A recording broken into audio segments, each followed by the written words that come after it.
Hey, hey, hey. Welcome to the Telex Casa. Good to see you guys. Hey, Tom, thanks for stopping by. Sam LeCask, Everwin, Chad, and the boys. I appreciate it. Uh, Gonna take a look at a couple new ones. And before we get started, I was just going to quickly talk about a little bit of the. I concur with the Scotch for Dummies, talking about the trip to New York was awesome. And KB and Bob H were excellent hosts. I think Bob H is still around. Yep. Thanks so much for. I know it's a little late for you guys, but I'm glad when you get a chance to stop by. Hey, Gawkin, good to see you, and Kenneth. Um, you guys were excellent hosts, and I haven't opened up the McAllen yet, but I'm gonna get to that one maybe next show if you're able to be around for that one. I'll try to hold out to your available. If not, maybe we can watch it on the replay. Good to see Richie Z as well. Excellent time. We had really great food. We ate everything from Greek, and I'm not talking just like basic Greek food. This stuff was good. To really good pizza. I mean, in New York, you got to have pizza, and some of the best Scotch. Man, KB's collection is unreal, as is Bob H. And those guys have really good taste in whiskey. And that whole thing was interesting because the Scotch Malt Society, I was already kind of intrigued by it. I just never really got that involved with. I've only had a few offerings at an expo and liked them, and I was thinking to myself, if they're all like this quality, I might have to join. And sure enough, when we sat down, I had 12 different bottles of all the tasting profiles they have to offer, and all of them were solid. Even one or two might not be, my wheelhouse, we'll say, but for it to be that caliber, that quality, and it didn't even have to be really that aged. I mean, they had some really nice 25 and up whiskeys in there. But Scotch Malt Society also does a lot of sevens, and it even had a 3 from Eden Mill that was surprisingly good. There was a Linkwood that was really good. I don't even know where to begin. So, hey, Daniel, good. Thanks for stopping by. And Welsh, wow, I haven't seen you in a while. You son of a gun. I'm switching between a couple things. So I'll be in and out. I appreciate you stopping. I haven't seen you in a while. Welsh, how you been doing? Um, yeah, that 3-year tasted way older than 3 years. I will definitely say that. Doing well, and good to see you, Rob. Thanks for stopping by. Wow, big house tonight. Big following. Well, I was. If you check out one of my last shows, we had to take a break because we did have a lot to drink, and I think I went 2 or 3 days at least without having a dram. For me, that's pretty good. But when I did have one, I just had one or two. I didn't, have my usual 3 or 4 like I do on nights like these. So but after the break, I think it was right before that I had a Lagavulin 9 and the Talisker Select Reserve offerings from the Game of Thrones release from Diageo, and both were solid. I like the Lagavulin 9 a little more. I won't lie, and after spending a little more time with the Talisker bottle, it got a little bitter, maybe to me after some oxidation, but it wasn't bad. It was still a solid bottle, and I would still buy it.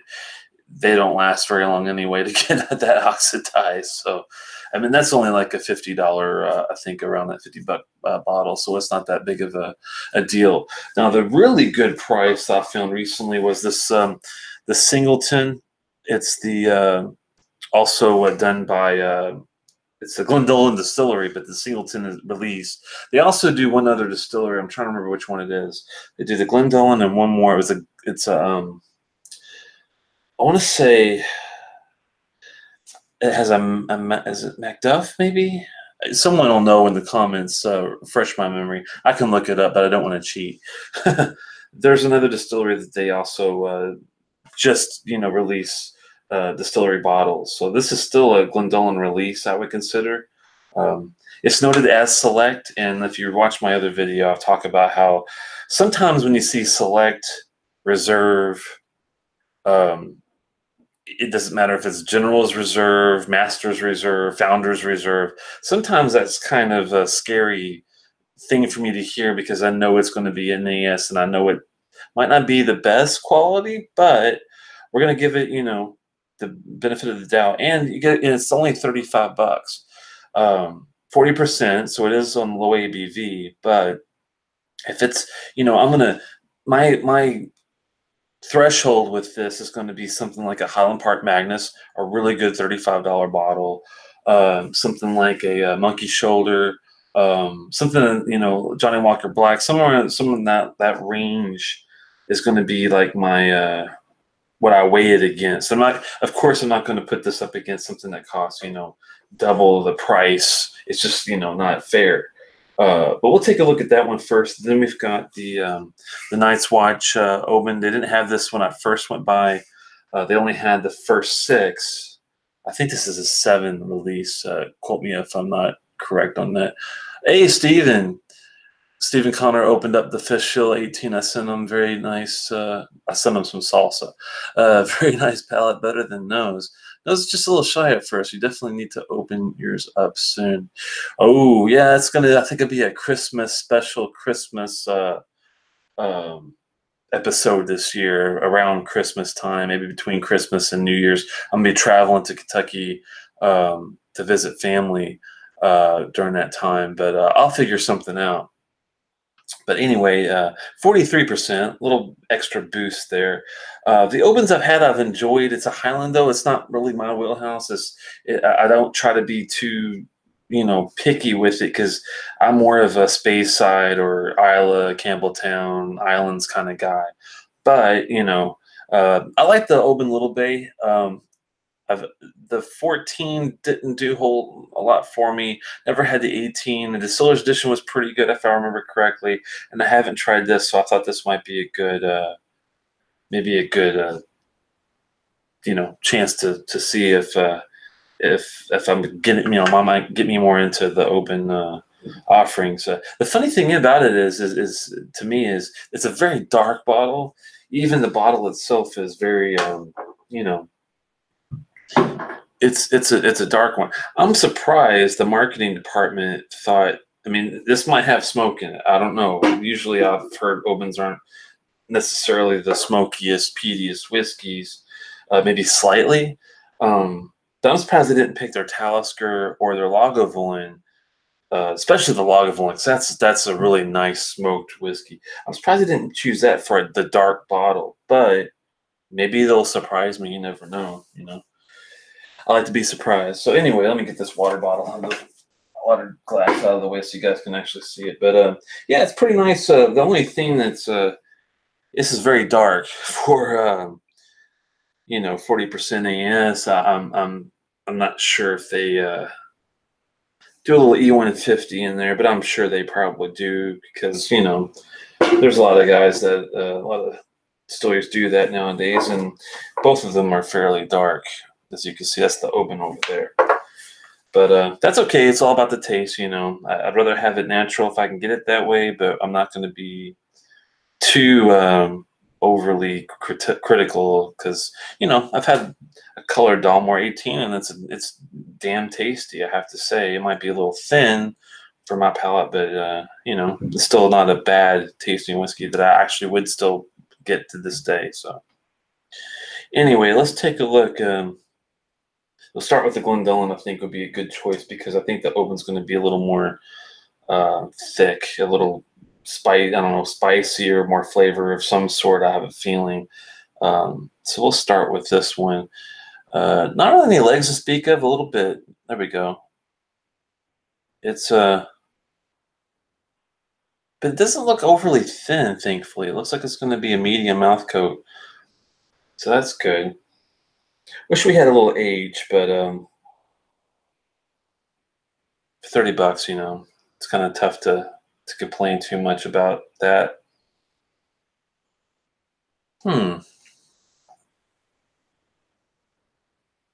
At very first nose, I thought I got a little sulfur in there, surprisingly. But not in a bad way, kind of like a real subtle Macallan-like kind of a sulfur. There's some fruit. Got a brine. Got a little bit of brine going on. I don't know if I can't remember if this. I think let's do a quick little check. I believe that this guy is. I'll move something over so I can see. Oh, on this side, so I can still see the chat. 1 second, guys. Sorry about this. There we go. Space side. Okay, I didn't know Glendullan was a space side. I was going to guess a Highland, but it's got a really slight funky note in there, which is not bad. It kind of reminds me of a really light version of like a Ben Nevis almost. It's got some still the fruits I'm kind of trying to get around. It's like some those citrus oranges, maybe some darker notes too, sugary, a little molasses, gumdroppy. Maybe even a little leather in there. Not sweet, not necessarily savory though. Got some florals in there, balance it out. It's not bad on the nose. It's intriguing. I'm not sure if I'm all in yet, but it's definitely more interesting than I thought it was going to be. I thought it was going to be a lighter nose, a lighter like a more of a Highlandish kind of Scotch, but sweetness is kind of coming through a little bit now. Probably just need a little more air. I have to let these sit out for a while. Just give it some time. Well, for 40%, I'm not going to touch it with water right this second. Sometimes I'm surprised. Like normally I wouldn't, but recently I haven't had a Delmore like King Alexander in ages, and then recently in New York I was able to have it again after about a year. Sat down and I enjoyed it, as the first sip, and kind of reminded me what I remember, in the past of having it. But I took the time, even though it had 40%, which is crazy, put just a couple light drops on it, and it really opened it up a lot. It didn't take away from the flavor. It added the complexity to it. So it kind of taught me that even if it's a 40%, don't be afraid to put just one little bitty, at least a couple little bitty drops on it just to see if it changes. It might even make it better than what you're wanting. Or if you already like it, it'll change, but it might not necessarily change to something you don't like. You'll like it just as much. It'll be just something different, just to add more to the glass, So it's worth a shot sometimes.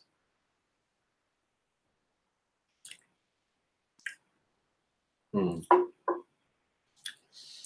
It's interesting. I'll get to the taste in a second.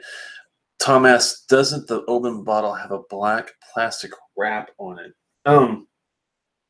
It did have like this plastic at the top. I took it off. I don't like the part that goes to the neck that goes to the cork. I usually just try to get rid of all that. There's a little reminiscent of it, but yeah, it's kind of got this it's got like a little design etching in here. It's hard to tell if there's like maybe that is plastic, or like a wrap around it. It might be what's giving it some of this texture. And if it's not part of the glass, maybe it's part of the packaging. But it feels like it's a solid bottle, like glass with a label, like typical. It's hard to say though. It is very dark on the bottle itself. It's not a bad taste. It's actually has a lot more going on in it than I expected. I expected more like if Dalwhinnie had a 10, something like that, or something more like a gosh, what's a good really light like a Glen Grant 10 kind of thing, maybe like Glengoyne, that kind of type of Scotch. This is different. It's got some funkiness to it. I do enjoy.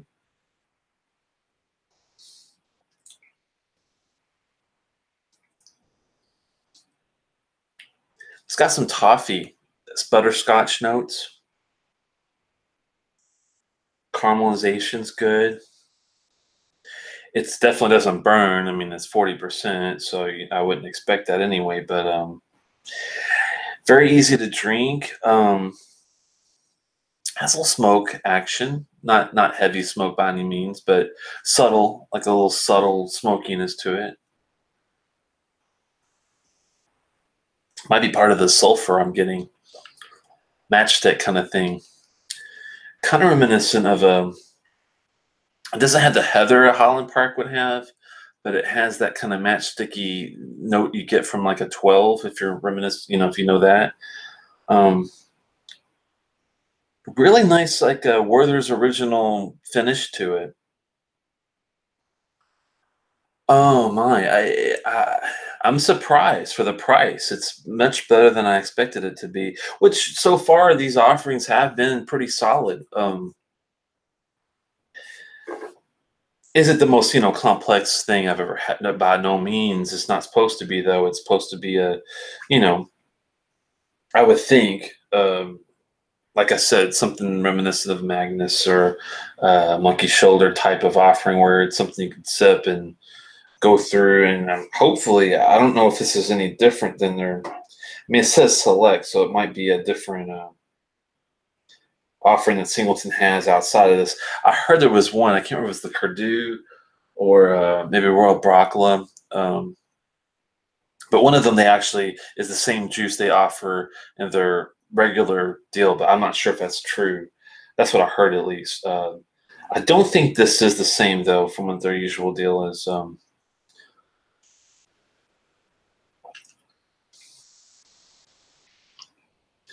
Yeah, I mean, if you can get past the sulfuric kind of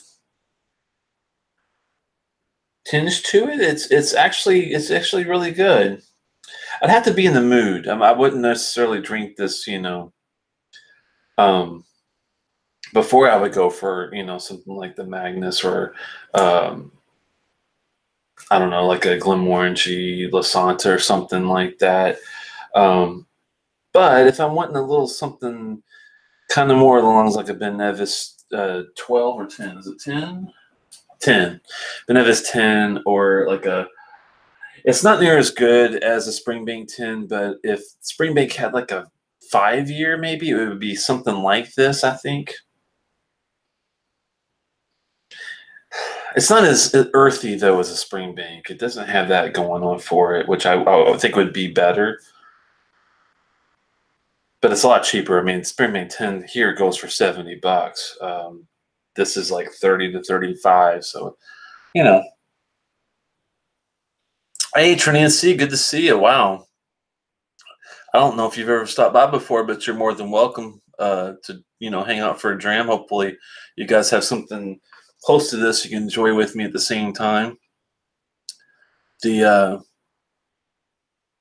get through all. It's a rare opportunity. Yeah, actually get some videos done. I appreciate it. It's awesome.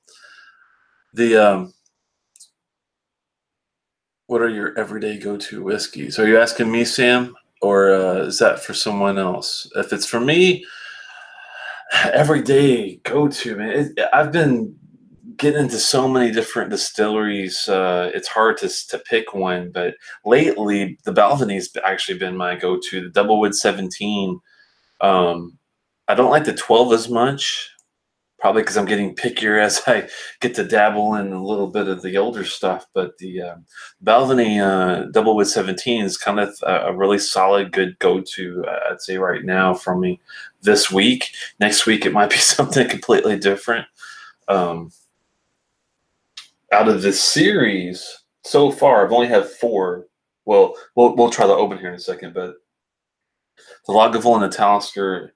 And this one so far, the Lagavulin, I think, is still my definite favorite.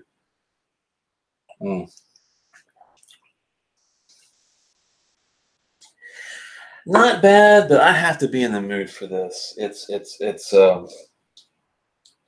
funny. It's got that Bowmore Darkest 15 kind of vibe. It's got that subtle funk. Thankfully, the it's heavier than the Bowmore though. Bowmores to me are really thin whiskeys. The mouth coat just is really thin. This is a little heavier, thankfully. It's not as heavy as a Klein Leash, but it's but it's still solid. For a score, man, this is tough. Finish is decent. It's thankfully the funk goes away after the initial, couple seconds in the palate.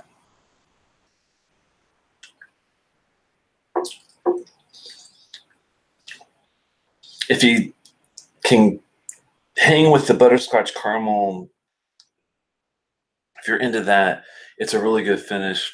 It does last a bit, kind of buttery. But I still have to be in the mood for something like this. It's more sweet than savory, but the savory almost balances out the sweetness, but not quite. It's almost there. Is it better than average? For me, I do 5 stars, 0.25 increments. 3 stars would be an average Scotch. It might be. I mean, for the price point, I think it's a little bit better than average, but I'm not going to go crazy with it. I think I'm going to give it a 3.25. It's a little bit better than definitely the same type of price points. It can hang with those other ones I mentioned earlier. And if I'm in the mood for something a little funky, a little sweet, a little savory, I think that not a bad choice, really. Not a bad choice. Let's have a chip. That is how do you like that HP Dark Origins top right? That is interesting that you asked that, Louis. That is a discontinued offering. You can still get it though in certain stores for like about $90 to $100. I have seen it as low as I think 80, maybe in a couple, but it's extremely hard to find now because they do not make it. It's a sherry bomb. You have to be in the mood for some dark, nice sherry to enjoy it, though. And it's all sherry. There's not really my only beef with it. I mean, I did enjoy it. My only beef initially with it was it's so sherry forward. Unless you're in the mood for something like that, it's not very well balanced when it comes to like bourbon or something else to give more sweetness to balance out that intense sherry. But if you're in the mood for something like an Abelard Abana or something like a like a really thick Glendullan, maybe like a cask strength, then it's something that would be on par with it, I would say. And I am in the mood for that on occasion, so it's a good one. It's NAS. Would you guess it's younger than 12? No, it's not younger than a 12. I'd say it's got some juice in there that's at least 15 or older, I would say, in my guess. Yeah, it's been a long time, Samuel. It's good to see you finally in the deal.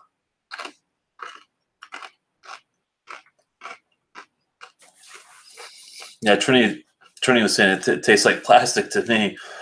Yeah, I can understand it. I didn't die when I first had it. I didn't really get into it very much. It was just so sherry forward. I'm trying to think. I mean, I had an Abelard Abana, and I liked that as a sherry bomb right from the get go. It was a certain batch though. Certain batches aren't as good. I think mine was a 53. If I had to take a guess at the number, and had a really nice clove finish, really intense Christmas fruitcake, and solid dram. The Dark Origins seemed like it wasn't as refined. Maybe it wasn't as old, but I mean, there's got to be some I think a little bit older than 12 in there, but maybe it's about the 12. That might be a good save. Andrew thinks it's Trini's drinking out of red Solo cups. That's bad, man. No, he knows better than that. Be nice. Hey, Moose. Good to see you, Mr. Chan. Always good to see you, and I always appreciate your support in Twitter, man. Just had a little sip of the Glendullan. You might have missed it. I'll have to watch the after one because I already finished that one and look at that review. Pretty good. Definitely for the price point. Price point surprised me. I'm like, $35? Really? That's all? Okay, I'll take a I'll take a stab at it. And if you're in the mood for a little funk, a little sulfur, hey, I think it's a winner. Alrighty, right. Let's go to. Could I hang with an Aaron or Kleinlich? Yeah, that's pushing it a bit there, most. I have not, surprisingly, and I only have a few distilleries left that I haven't touched it.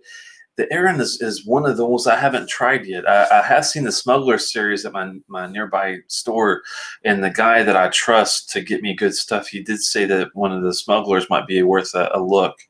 I think they have an 18. Or 16. I can't remember the year. I've been trying to figure out what's the best first bottle. If you can recommend something, let me know if any of the Aarons are in particular are good. Now, Clynelish 14 is one of my favorite whiskeys of all time, and I've had some really good SMWS bottles from Clynelish. Clynelish is like one of the best whiskeys of all time. Even when I spoke with John Glacier here in New York. It's funny. I got to ask him a couple specific questions, and one of them was, "What is it about Kleinlich that you like it to use in your Compass Box whiskey?" I'm thinking that you probably use it mostly as uh, a liquid thickener, like a enhancer, as far as giving it a little more oomph, a little heaviness. And I commended, I was like, and I commend you for it. It's one of my favorites. I could drink Clynelish 14 neat, no added, no mixing, by itself all day long. But the way he does choose to use a little bit of Ardbeg, a little bit of Dogwing, a little bit of whatever Kalila, and make No Name, for example. That's how No Name comes about. And they're really open about their recipes. It's Clynelish. I won't get into the percentages because you can look that up, but it's Dallywing, Ardbeg, Kalila, and Clynelish. And it's a very solid blend. I mean, it's one of my favorites. But he actually explained it. It's not that. He actually uses it as what he calls an extender. He thinks his Clynelish as being like this, whenever he's going for a certain taste, he'll get that, I guess, first. I'm not sure if there's an order to it, but he uses Clynelish to extend that taste, extend the finish to it, and I can actually see where that comes from. So I was pleasantly surprised. I won't get into other details. So Scotch for Dummies is going to have a show about some of the other things that happened that was really educational. That was kind of cool that he talked about. But that was one of my own that I took away from it that I got to ask, direct, just hanging out, sipping the Spaniard, and that was fun. Chad says the Aaron wood finish is really nice. Ooh, a portwood, huh? That's hard to do. Well, at least for Isla distillers to get it right, I've noticed. And even Glendronach's peated port, I didn't get into. The Aaron Portwood finish. If you think it's pretty good, I'll give it a try. Yeah, Glacier is a genius, man. He's no joke. He was very nice.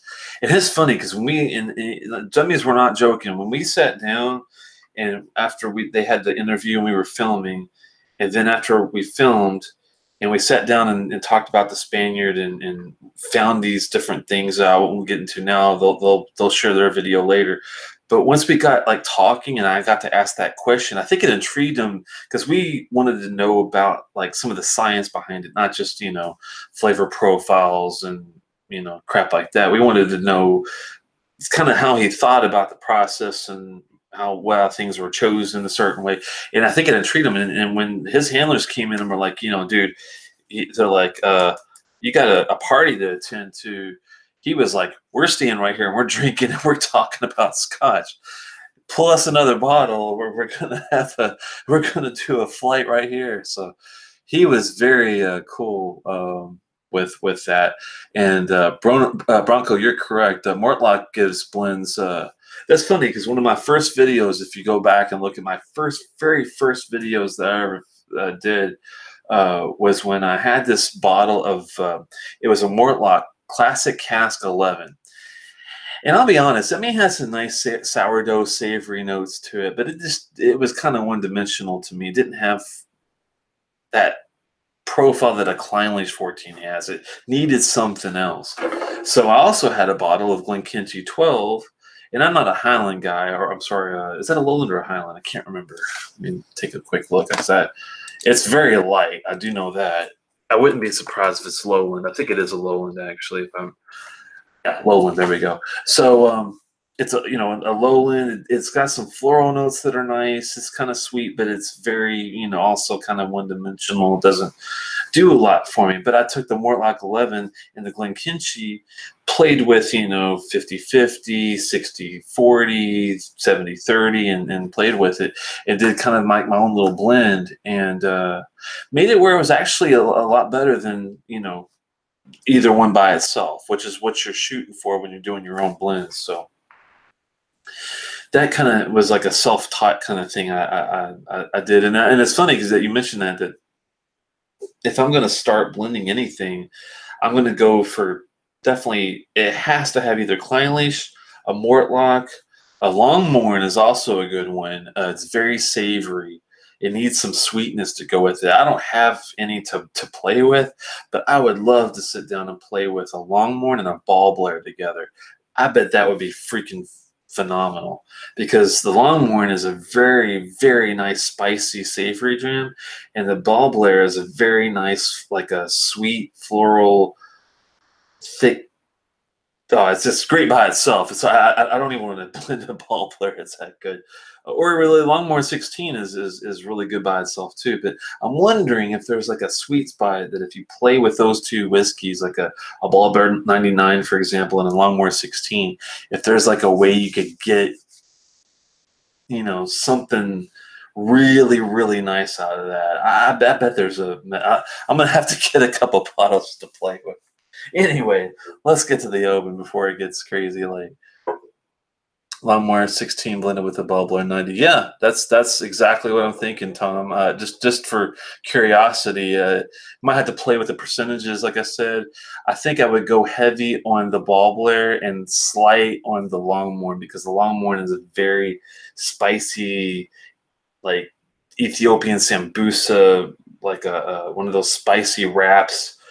Really good, but man, I think I would do like 70 to 80% Ball Blair 99, maybe 20% of the Ball Blair, just to see, what that would do. If you do play with it, give me a comment here after the show if you ever get to play with it, and let me know what you think. Steven says the Benevis may be another one. Yeah, the And if you're like me, if you don't mind a little sulfuric, a little funk in your dram, the Ben Nevis 10 would be something that I would maybe add, but I would add it very sparingly. I would treat it like a sherry. Like sometimes I'll get a good glass, like a Holland Park full volume, or a Springbank 14 bourbon wood, and I'm like, it's great the way it is, of course.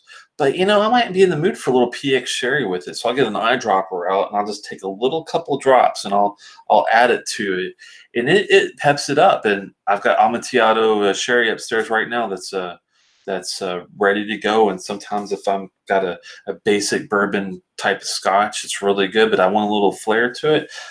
Don't be afraid to pour you a small dram, take a cup eyedropper, and don't ever pour sherry. It's very strong. Couple of drops of the PX or the Amontillado or Fino, whatever you like. Do a couple of drops in there and see if if it gets you going. Because but yeah, with the Ben Nevis, I would probably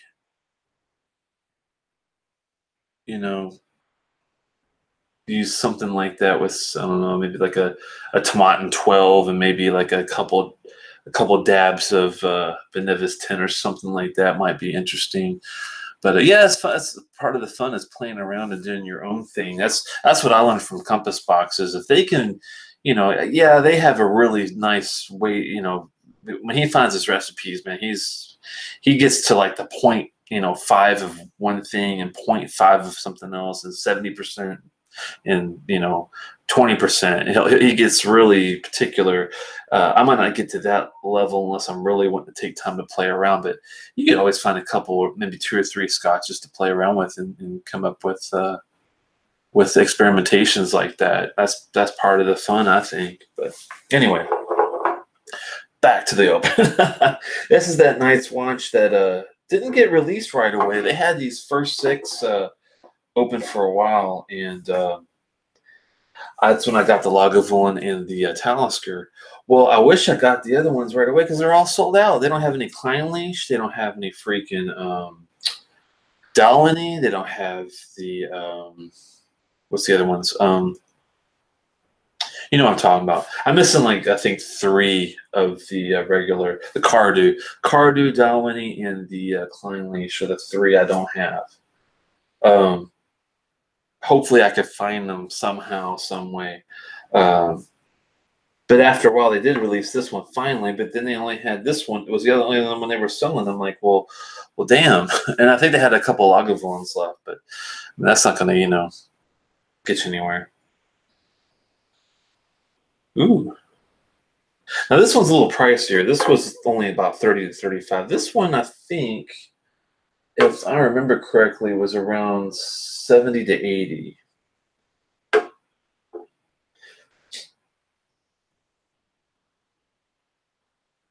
This has definitely got some nice sweetness which was I think missing on this one. That I like. I like a little sweetness in the dram. Balanced out with some florals. Really nice light, but I like this nose better than most Obans because it's got a little more of a confection sugar kind of thing going on. Huh. I don't want to say cotton candy, but it's got some vanilla that's really intense. But some really nice brightness to it too. It's not like a thick, sweet, cloyingly sweet vanilla. It's more of vanilla that's combined with some strawberries. Maybe a little slight heather to it. Thankfully, there's no like off-putting, like really thick florals like juniper or jasmine. None of that. I mean, sometimes that works, but huh.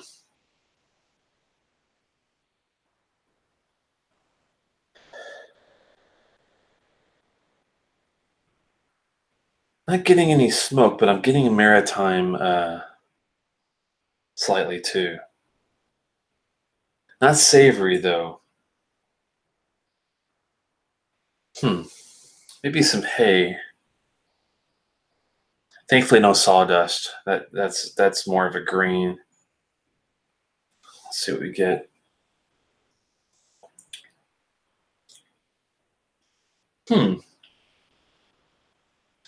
Definitely more maritime seashells on the palate right away.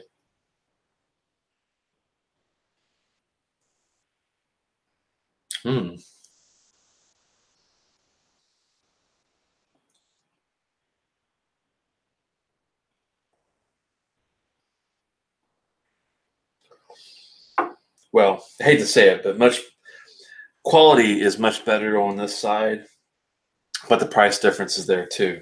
I don't get a sulfuric note in here at all. It's very clean. Has some really nice though thick, like a blonde brownie kind of thing going on. Even a little chocolate, a little smoke. I'm surprised. Now I can see why they have it black. But it's not like I'm not talking like Ardbeg Ugadal smoke. I'm talking like what you would if you think smoke from an Oban like or that type of smoke. Subtle, just enough to get you interested.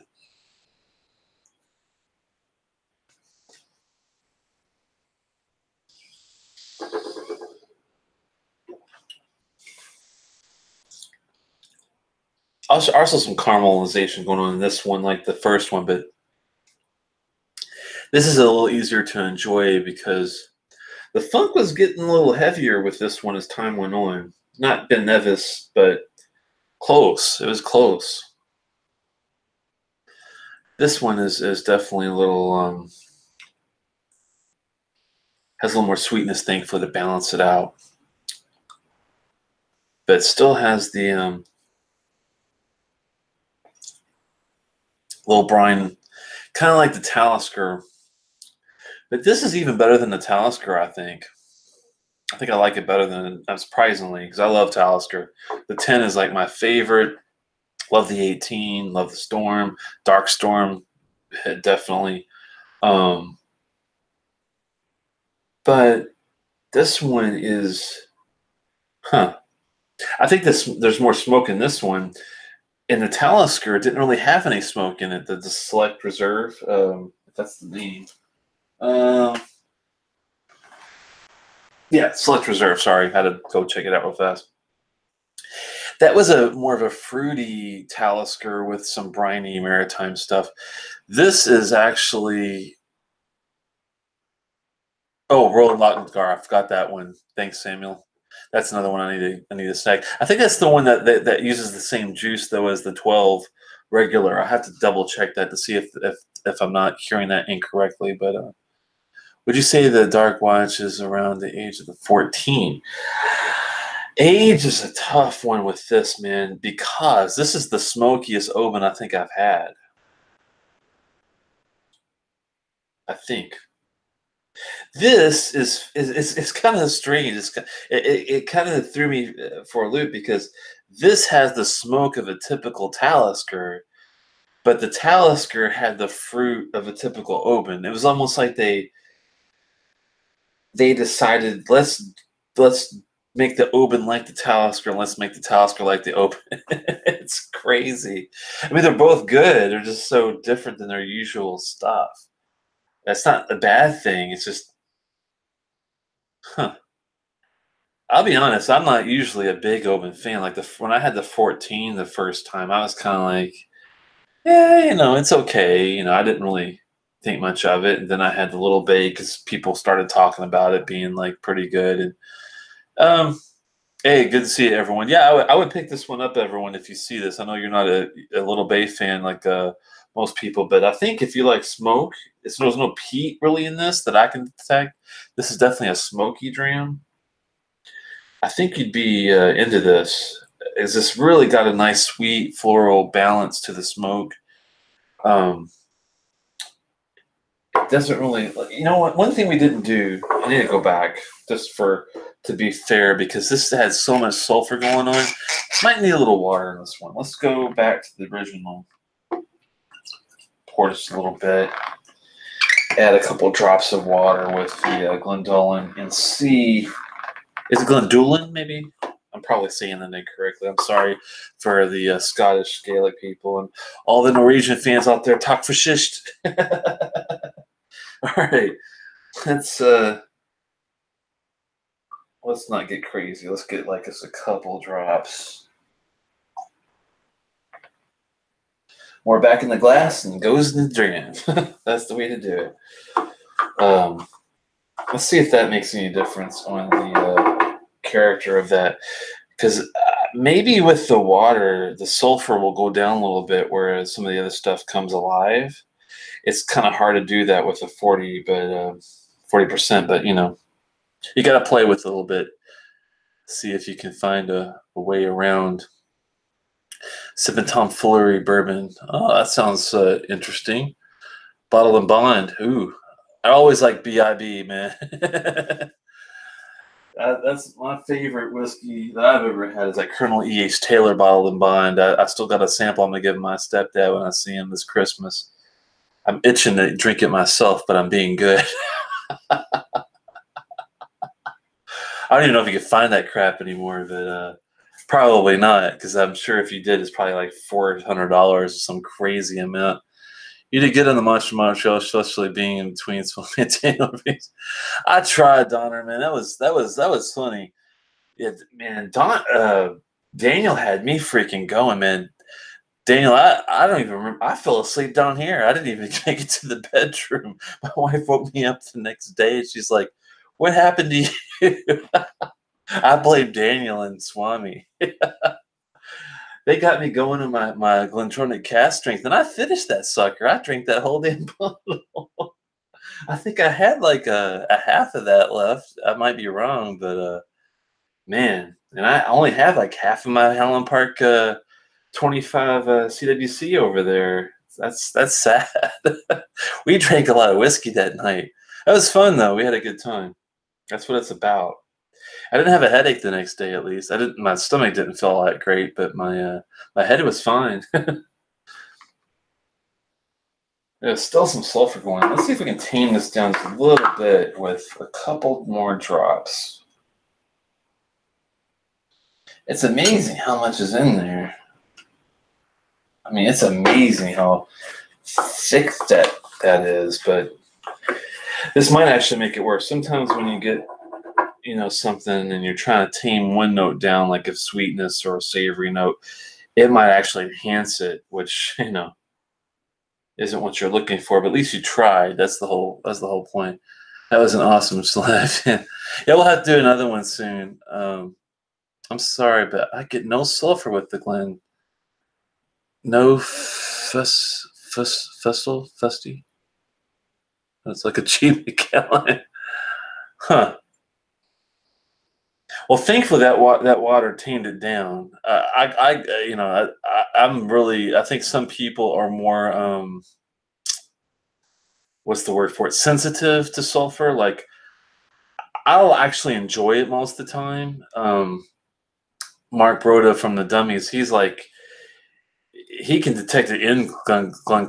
I've very rarely ever detected a Macallan. I usually get it from a Ben Nevis or a Bowmore 15 or something like that. But this one to me, maybe I'm just sensitive to it tonight, but that few drops of water helped a lot. Let's see what the palate gets. Singleton is 30 here. Any good? Yeah, I mean, if I might be more sensitive to sulfur than Martin. He doesn't get it. What do you think, Martin? Overall, for the quality, what do you rate it out of 5 stars? For example, 0.25 increments. Martin, let me know if you. I mean, I gave it a 3.25. I think that's pretty fair. It's not bad. It's a little better than average, I'd say. It's not knock out of the park. But let's see if I might raise my score a little bit, maybe to 3.5 if the water helps a lot. Let's try.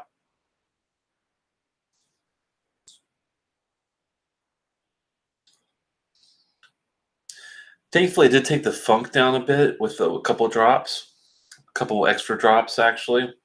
It did bring the sweetness up. Huh. I might edge it up to a 3.5 possibly with a couple drops, even for 40%, which I wouldn't even think about doing. But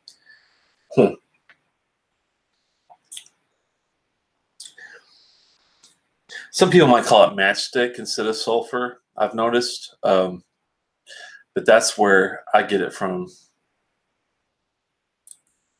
Glenwathlis 98. Wow, I haven't had that.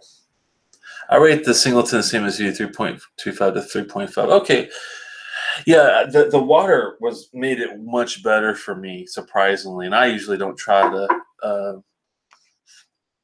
unedit Trini's post there. It didn't like the word bomb there, Trini, so I had to unedit your post. Glenfarclas 15 was a sulfur bomb. Wow. See, I'm trying to remember if I had a 15. I had a 25. Probably the age, the refinement made it not so prevalent. I didn't really get any sulfur from that though, that I can remember, but it's been a little while since I've had a 25. I'd love to get my hands on a 15, 17, that era, and see what I think, because they have some really nicely priced drams for old ages. I've noticed $200 for 25 is crazy good. But 15, 17. Did you end up liking the Talisker or the regular tin more? Around the same price. I like the regular tin. I'll be honest. I like the regular tin, Louis. It's just a solid foundation dram. Every person should have on their bar. The Talisker Select Reserve is good. It just doesn't have the smoke like this guy has that you would want usually from a Talisker. It's got some nice maritime. It's got a lot of fruit and cream going on, but it's not like your typical Talisker. It's kind of like it's harder to put them up against each other really, because they're two totally different drams.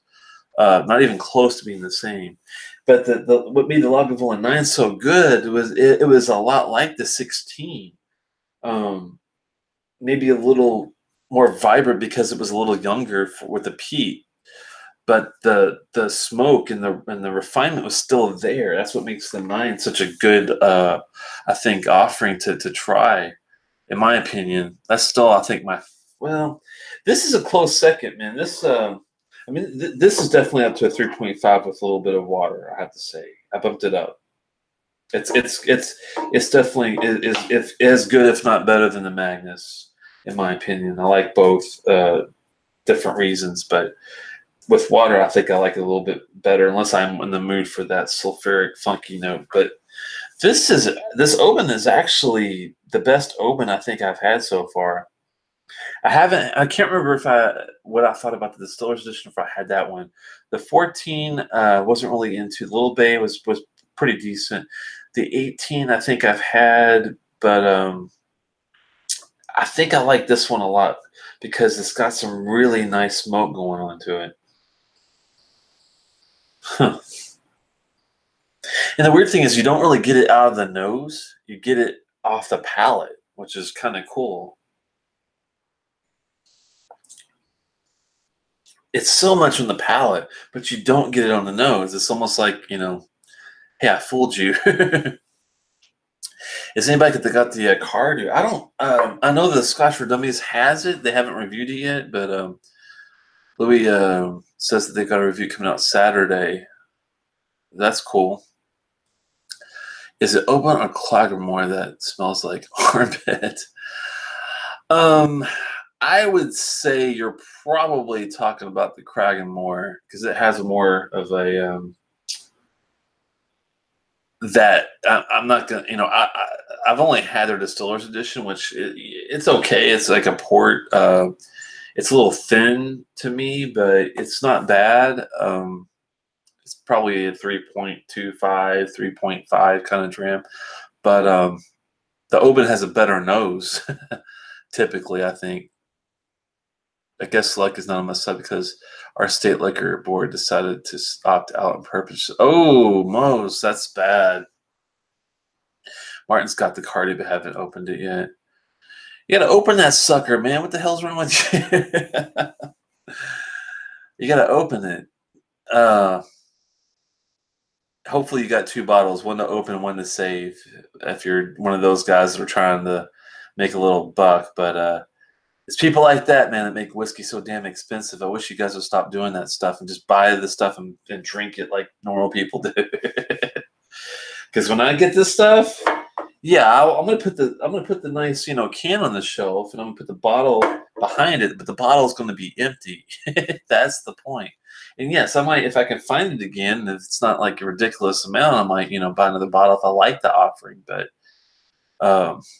yeah, the White Walker was I don't know anyone, and I mean anyone, that liked the White Walker. I don't know what Johnny Walker was thinking when they did that. I guess they thought, well, we'll just make $1 and be done with it. But yeah, they should have just bottled like some of their good juice, like green or I don't know, double black or something, and Whiskey Ace is right. Sell that, with just a new bottle, man, because that stuff I've heard. I never tried it, but there is nobody that I have known that's ever given that a good review. And I'm talking like out of hundreds that I've seen. I've literally seen hundreds of just people talking about it. I'm just curious. Let's look at the distiller and see what the average review is on that White Walker. It's got to be pretty low, I'm thinking. 113 tastes, right? The average is 2.3. Out of 113 reviews, the average is 2.3. That tells you something.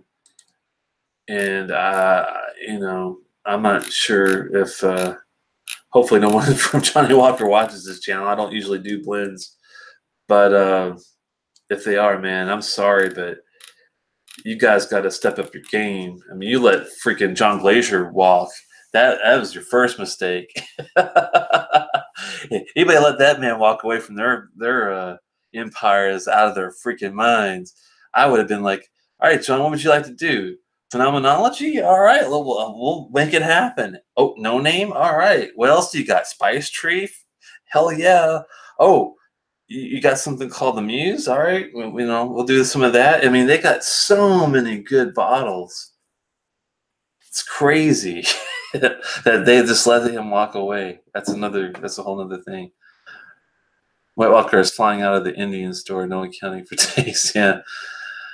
That's just so sad, man. I don't know. I think it's all just they did it for collecting. A lot of people like to collect the bottles for just the look and that, and don't even care what's inside. It's really sad. Or the people that are aftermarket, making an extra dollar, that kind of thing. I don't know, but I will not buy one. There's no freaking way. I am happy though that Diageo did a good job with the regular series. And even with the cheapest bottle so far, the 30 to 35, with a couple drops of water, made it solid. I'm cool with it. Man, I must have liked that Oban. I drank oh, there it is. I was gonna say I drank every bit of it, but I have it over here. It's really good though.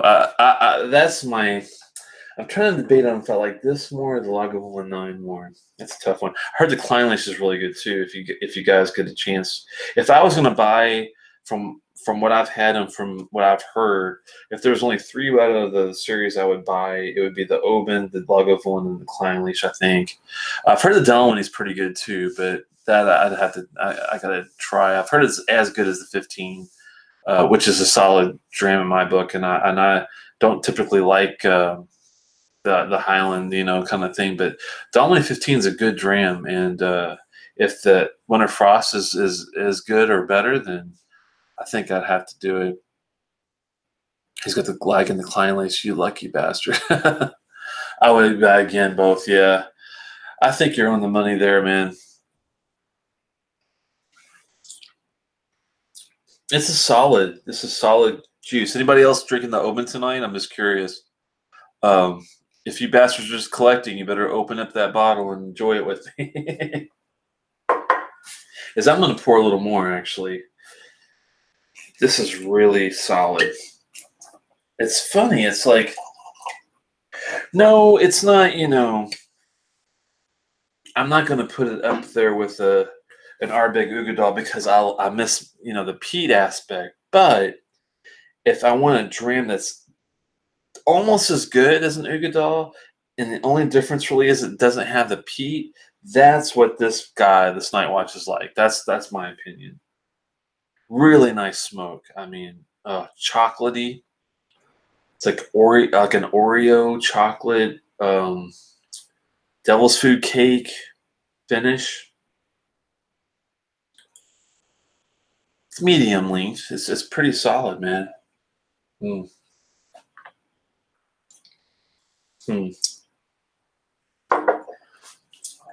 I'm not going to dare put water on that because I love it the way it is. I really do. That's going to be, I think, a 4-star, maybe 4.25. That's pretty damn good. I love the balance of sweetness with the smoke, the florals. I wish it had a little peat. If it had peat, I'd probably put it up to a 4.5, like an Ugadal, 4.75. But that's my only thing I'm missing that I wish I had that I don't have is my peat. Hell, if that's the only thing I complain about, that's not bad. That's not bad at all. Yeah, I wish they didn't release them all at once. That was kind of stupid, I think. They should have done it like a month. Every month have a new offering and see, what would happen with it. And have enough to sell. I mean, they're already sold out of everything. I have heard that they're going to have more, that they haven't sold all their batch, but I don't know if that's true because every time I go when I'm trying to find the Kleinlich, man, I get like sold out of stock, that kind of crap. It's like, come on, man. I had an opportunity to buy all at once and passed. Then the next day, somewhere gone. Yeah. This one store was selling them all for like $400, and I was like, that's a little high for if you're looking at, a 30 bottle here, and I think another one was like 50, there might be, 70 or 80 on a couple, but it didn't equate to $400, especially then adding tax to that. Maybe 350. I had someone did tell me they were able to find it for like 350. Now that would be a good deal for get all of them for 350, I think. But you gotta be set for spending that kind of money on scotch all at once, and that's hard. I mean, I might be lucky enough to have 100 here, 100 there, but having like 350 all at once to spend, it's like, come on, man, we're not all diplomats and lawyers here. It's just not the way it works.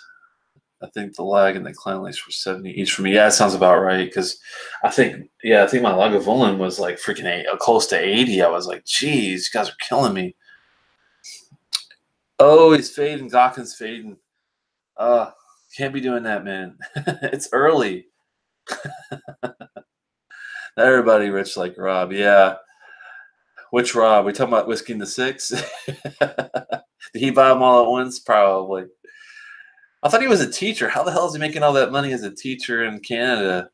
They must pay their teachers pretty damn well. Oban was pretty high too, wasn't it? Yeah, it was like about 70 to 80, somewhere around there. I want to say some about that level, but not. I mean, I think it's well priced, because I tell you what, man, this is actually a lot better than I expected it to be on both bottles. Actually, Diageo, they've done this right. I'm not sure what they had to do with the Johnny Walker stuff.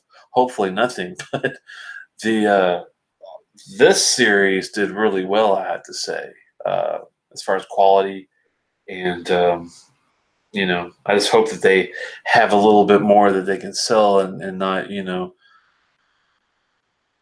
leave us out to dry that are looking for that Kleinlich bottle, or that Royal Brocla, or that Cardew, or that Dalwhinnie. Those are the four I need, actually. Damn it. There's 8 total. I forgot. I thought it was 7, but it's 8. Damn it. But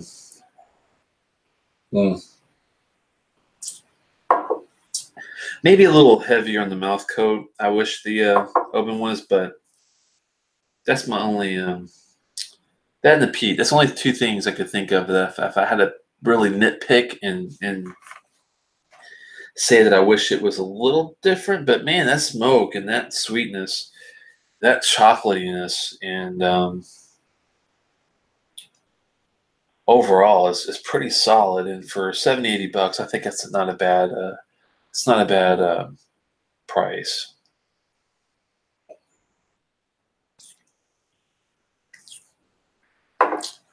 Give me a thumbs up before you guys take off too, if you're fading. I know some of you guys are fading, and I'll have to wrap it up too, because I do have to telework tomorrow. But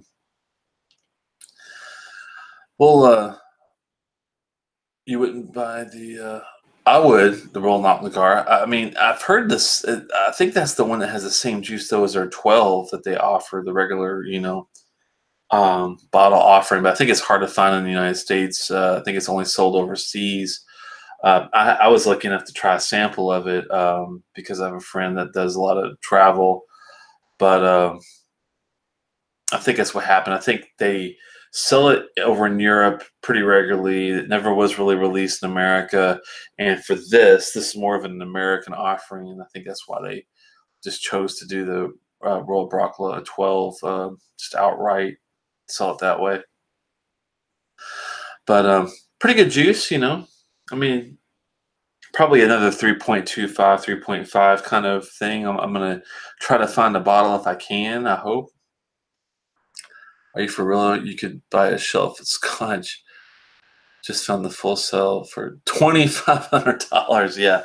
Isn't that just ridiculous, man? People buy this stuff just to resell it for like, they're not happy with double the price. They're not happy with triple the price. They want to quadruple, quintuple, sextuple, octuple, non-tuple, quadruodectuple. Their freaking prices. It's just freaking nuts. Don't get me started. Oh, Lordy. I can't count that high. Heading to bed, Bronco. All right, man. Well, yeah, I'm gonna wrap it up here. It's been a good hour of hanging out with you guys, and I appreciate. Yeah, please give me a thumbs up before you take off, and launch it off for now. And we'll be looking if I can get some more of these guys. Hopefully soon, I'll be doing some more reviews. They seem to be pretty popular with you guys, and I'm gonna try to do a. I might not have every bottle to do, but I'll do a top 5 of the year before we sign off for the year. I know one that's definitely going to be on there. Uh, that's the Highland Park the Dark. Man, that stuff is no joke. A little pricey, but it's 17-year-old and it's the Highland Park. You know, what are you going to do? But that stuff was awesome. Had a couple times, a couple different expos. Don't have my own bottle. That's something I had to save up for on a rainy day. Thanks for all the good comments, guys. I really appreciate you guys. You don't understand how much I appreciate it. You guys make it fun to do this every week. And sorry I missed last week, but we had a lot of scotch that week, and I had to give the liver a rest. It was at least for a couple days I had to give it a no-go. There's always a challenge being balanced, affordable and available scotches. But yeah, top 5s for the year are tough to do because it's like, do I want to make them just for the scotches that were released this year? That's kind of tough. I could do it, but I think I'll just pick my favorites of the year. I think I could pick out things that have been released this year, like definitely the Kyrgyz Fino from Lafroig. The 2018 was really good. I think it's going to be top 5. I got a couple other ideas, but we'll see. Thanks most, as always, Louis and DHS Whiskey, Jason, Martin, Bronco. You know all you guys, man. Sláinte Mhath, and I'll see you. Maybe if I can do a Tuesday show. Talked about it with Daniel a little bit. Maybe doing like a Tuesday live, but if he's not up for it, I'll still probably maybe try and see how that goes, and we'll see, because I usually don't have to go in on Wednesday. I get the telework, so it saves me a few hours of getting up really ultra early. I'll see you guys.